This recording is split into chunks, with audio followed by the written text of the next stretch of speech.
On a frigid Montana trail, Hannah Mercer and her 78-year-old grandfather stopped dead in their tracks. A juvenile bobcat and an injured falcon were found huddled together in the snow. Not predator and prey, but two fragile souls fighting the same cold. The young bobcat, separated from its mother and losing body heat by the minute, pressed close to the falcon, whose broken wing left it grounded and half buried in the drift. Neither could harm the other. Survival had softened instinct into something gentler.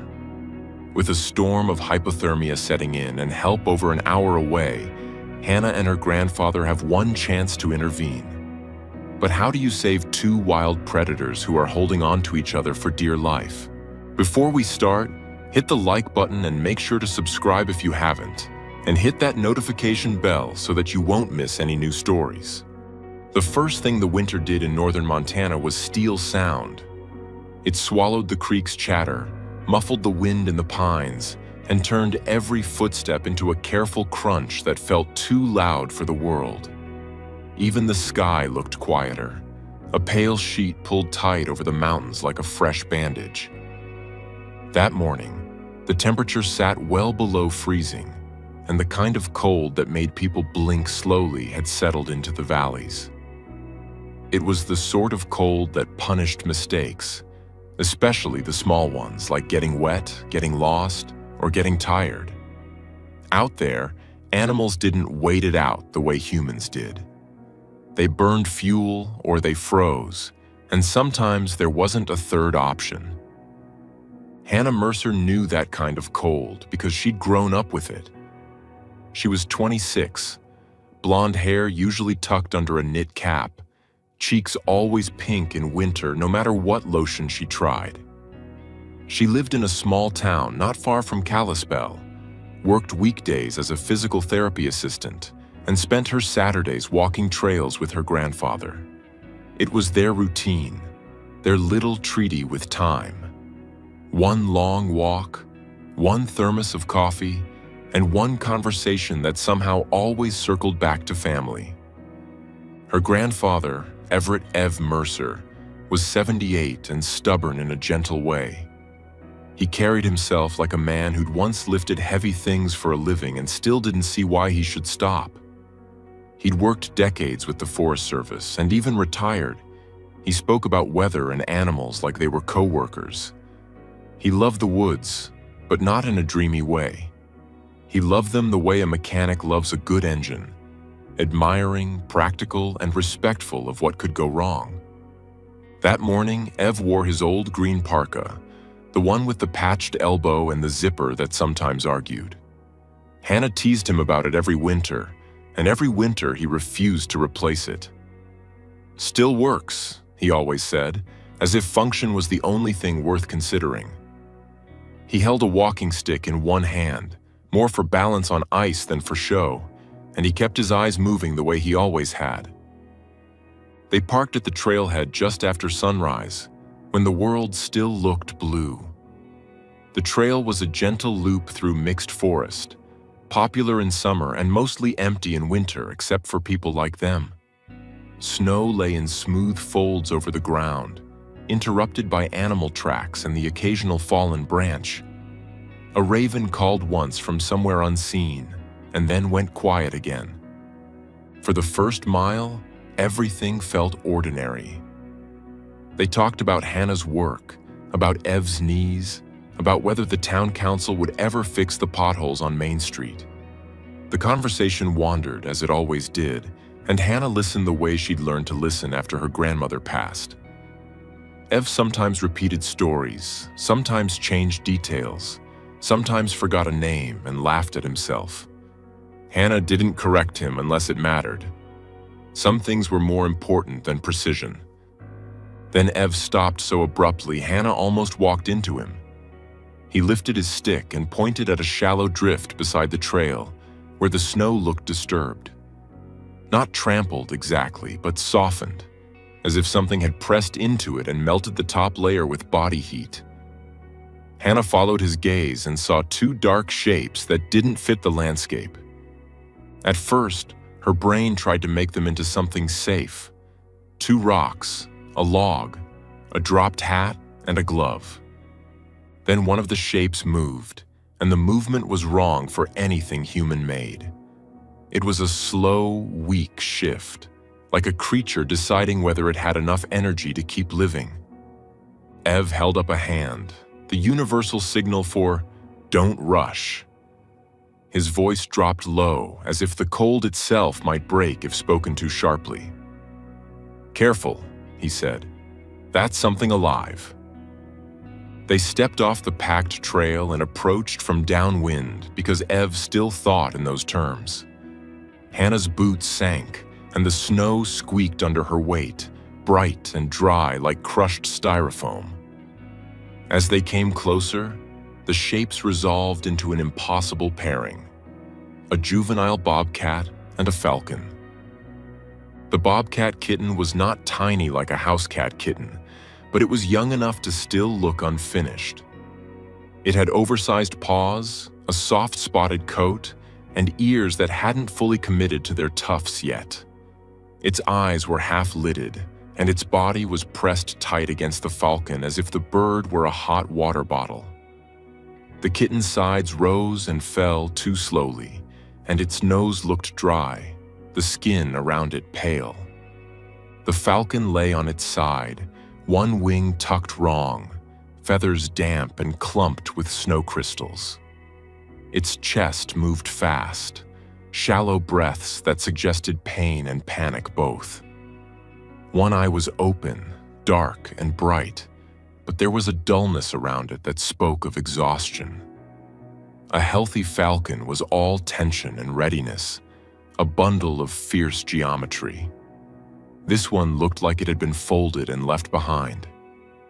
Hannah's first reaction was the simple one: disbelief. Predator and prey, touching. Cat and raptor, sharing the same patch of snow. The scene didn't match any story her mind had stored away. Ev's reaction came from decades of watching animals up close. He crouched slowly, staying just far enough away that neither creature felt cornered. He didn't reach out. He didn't make comforting noises. He just observed, like a man reading a dangerous paragraph carefully. "That bobcat's cold," Ev said, voice tight. "Real cold." "And that bird's hurt," Hannah whispered, because her throat had gone dry. The bobcat kitten lifted its head an inch, then let it drop again like it weighed too much. It didn't hiss. It didn't swat. It didn't even try to crawl away. That wasn't friendliness. That was a body running out of heat and options. The falcon made a faint sound, not a full screech, just a thin rasp.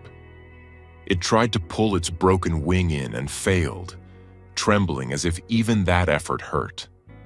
The kitten flinched at the noise, then pressed closer again, seeking warmth like a drowning person seeking air. Hannah's heart turned over in her chest. She had seen animals on trails before. Deer, foxes, a distant bear once. But she'd never seen surrender like this.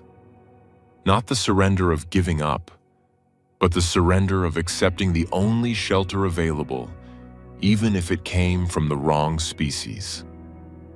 Ev looked at Hannah, and in his eyes was that old Forest Service practicality. "Phone," he said. "Call someone, now." Hannah's hands fumbled her pocket because gloves made everything harder.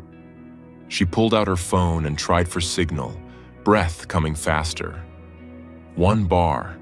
Sometimes that was all you got in the woods, and sometimes it was enough if you didn't waste it. She called the nearest veterinary clinic listed in her contacts, a mixed animal practice in town. The receptionist answered, and Hannah's words tumbled out in a rush that made her sound younger than she was. "There's a bobcat kitten and a falcon on the trail. They're huddled together in the snow. The bobcat looks hypothermic. The falcon's wing looks broken.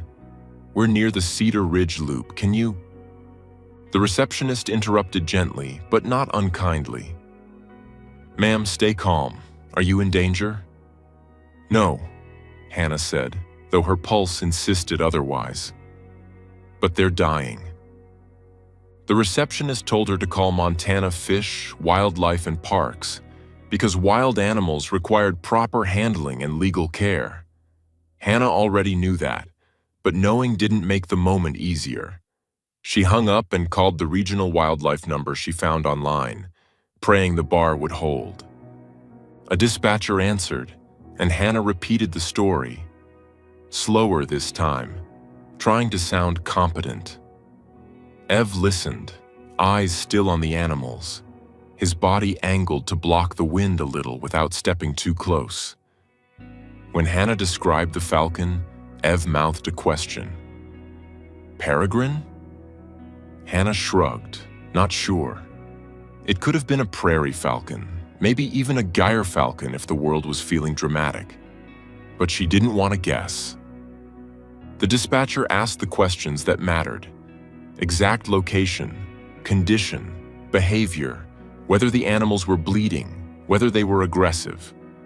Hannah answered as best she could, watching the bobcat's breathing grow slower, the kitten's head drooping in a way that made her stomach clench.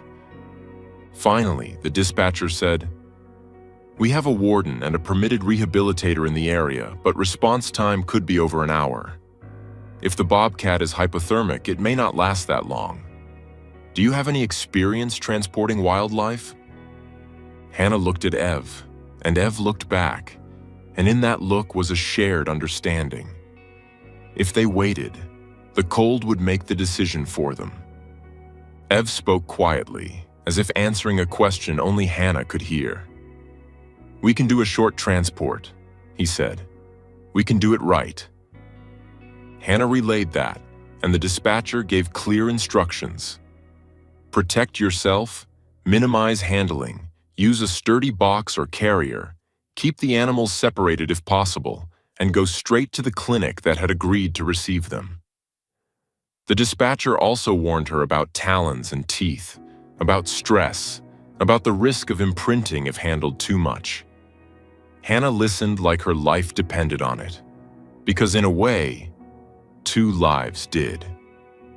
Ev opened his backpack and pulled out what he always carried in winter: a spare wool scarf, a small emergency blanket, and a pair of thick leather work gloves. He offered the gloves to Hannah first. She shook her head. "You take them," she said, voice firm. "Your hands are steadier." Ev didn't argue. He slipped the gloves on and moved with the careful patience of a man defusing a bomb. Hannah unzipped her own backpack and found the plastic storage tote she used for trail trash pickup, a habit she'd never quite abandoned.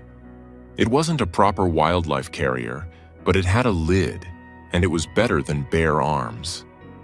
They needed separation, but they also needed speed, and the animals were tangled in their desperate warmth. Ev spoke softly, not to calm them like pets, but to keep himself calm. "All right," he murmured. "All right, easy now." He approached the pair from the side, keeping his face away. He used the scarf as a barrier, sliding it gently between cat and bird. The falcon reacted first, a weak flare of panic, talons flexing, beak opening. But it didn't strike hard. It didn't have the strength. Ev covered the falcon's head lightly with the scarf, not smothering, just dimming the world. Most birds calmed in darkness, and even in pain, instinct recognized that. Then he supported the bird's body with both gloved hands, careful of the broken wing, careful of the feet. He lifted it and placed it into the tote first, on top of the emergency blanket Hannah spread inside. The falcon's chest heaved, and its feathers shook.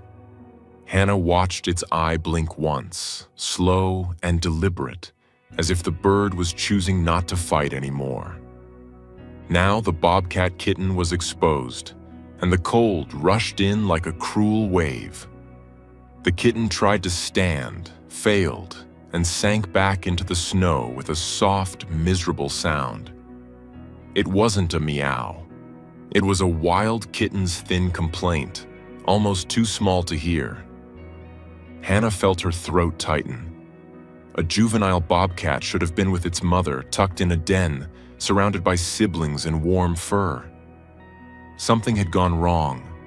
Maybe the mother had been hit on a road. Maybe she'd been displaced.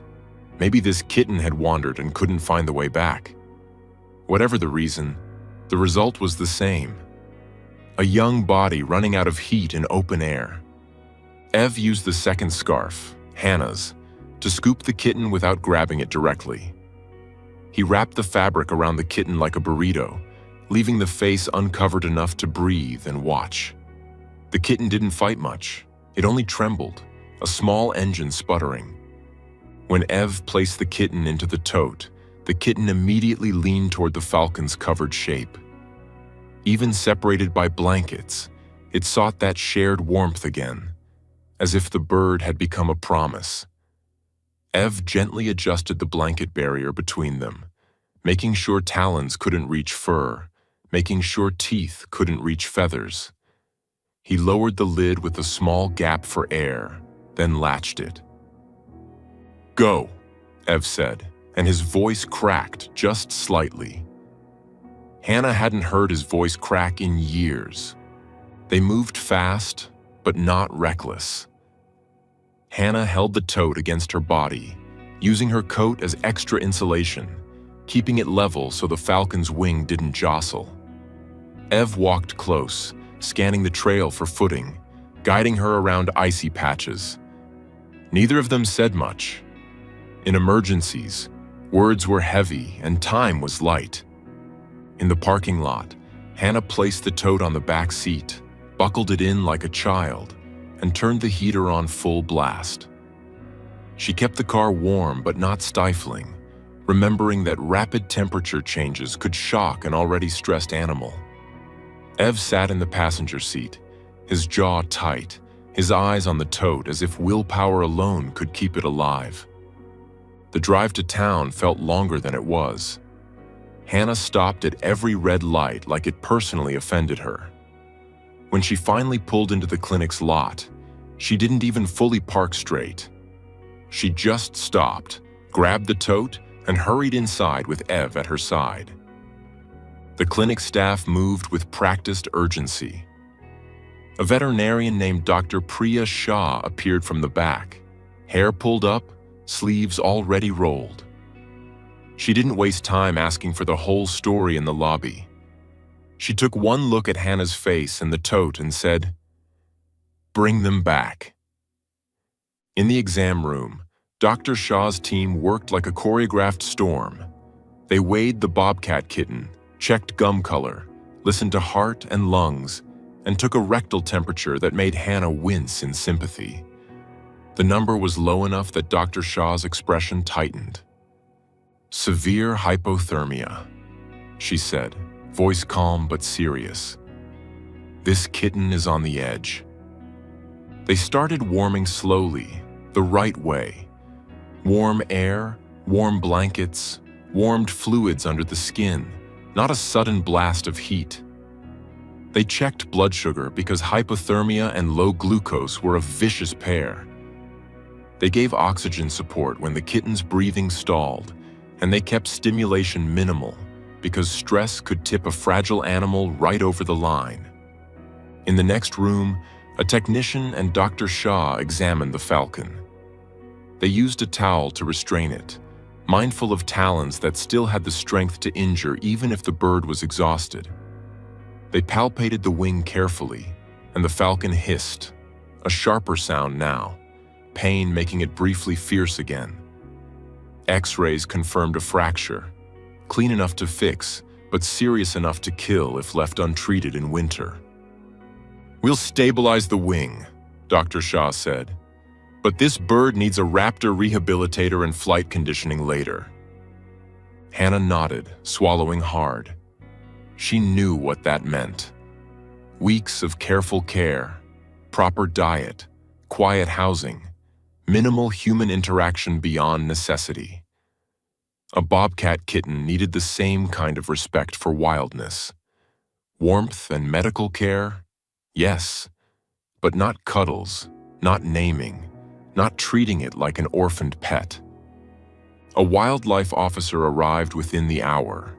A woman named Officer Marlene Ruiz, cheeks red from cold, uniform dusted with snow.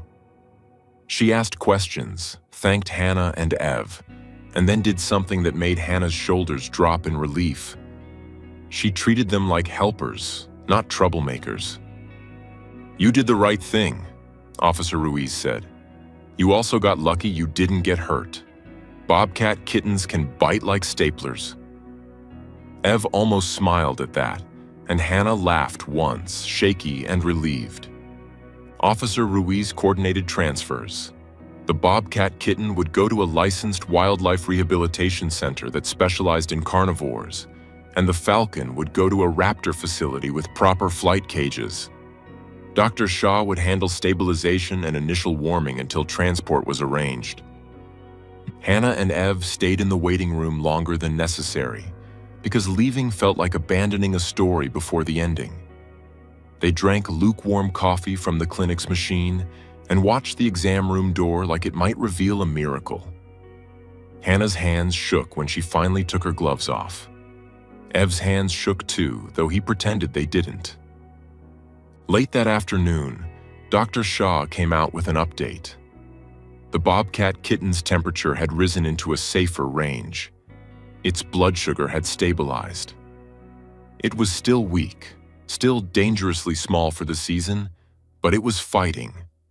The falcon's wing had been splinted, pain-controlled, and the bird was resting in a dark, quiet enclosure.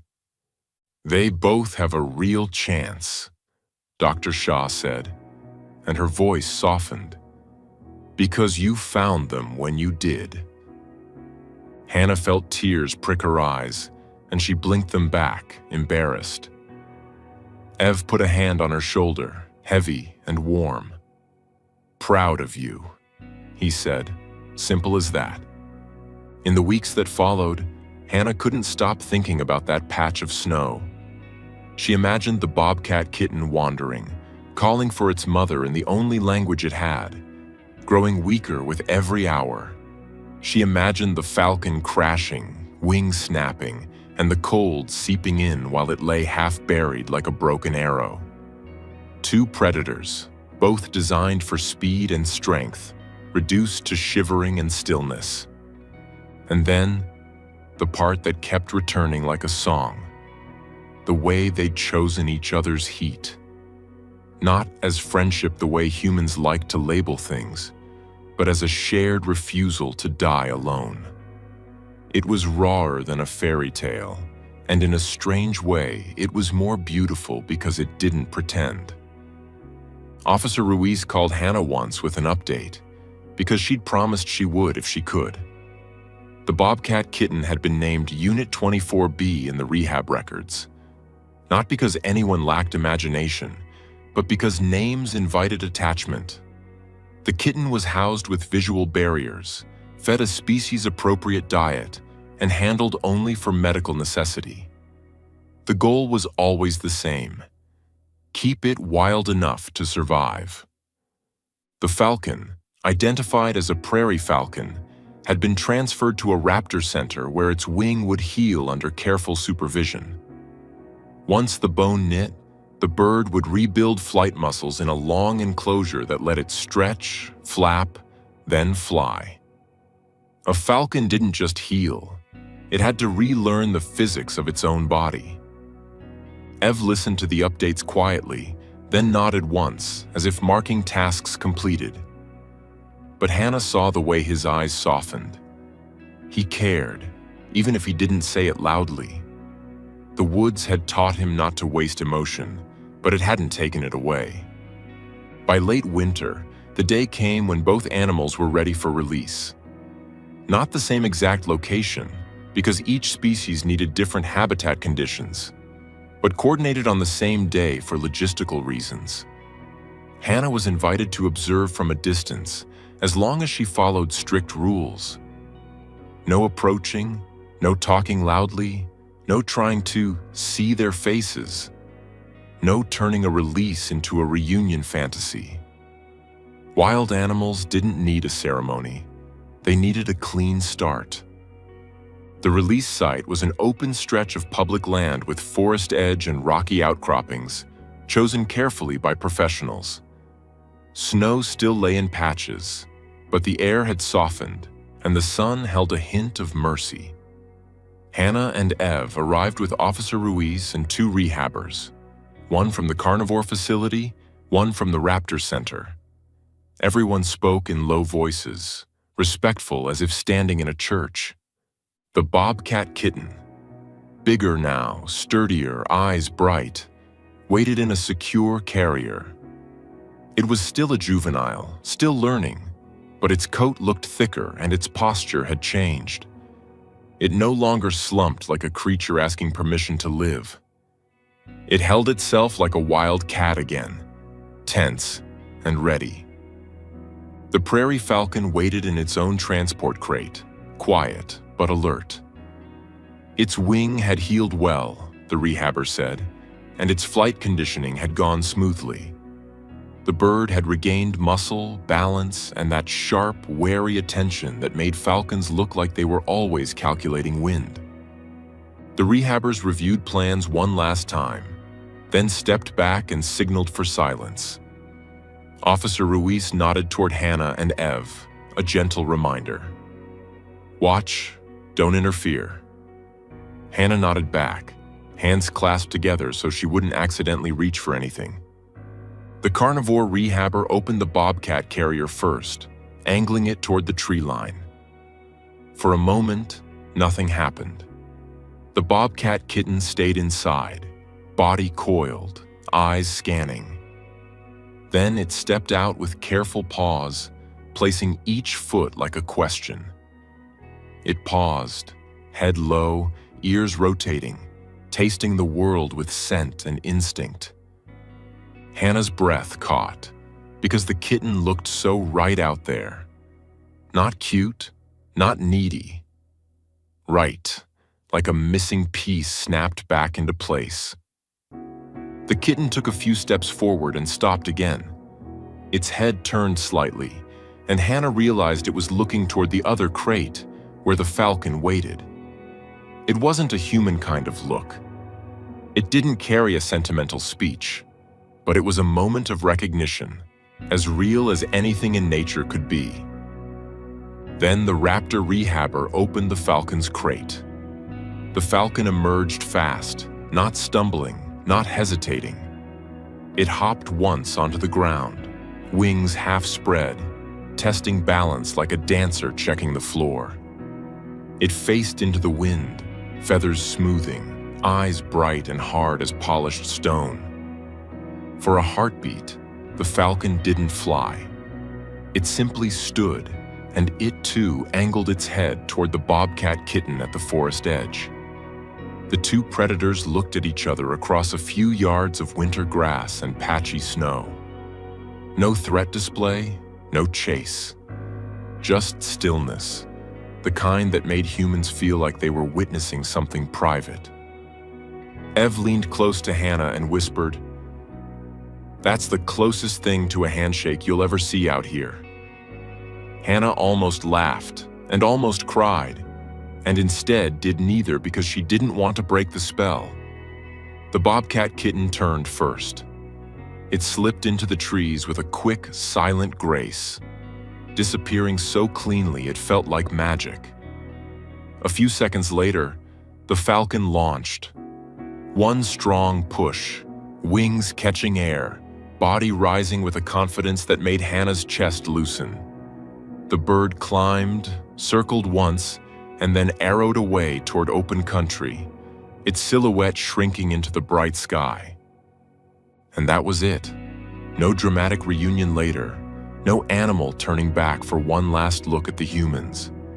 Just 2 lives resuming their own wild storylines, separate paths, same sky. Hannah exhaled, long and shaky, like she'd been holding her breath for months. Ev's eyes were wet, though he pretended they weren't by squinting at the sun.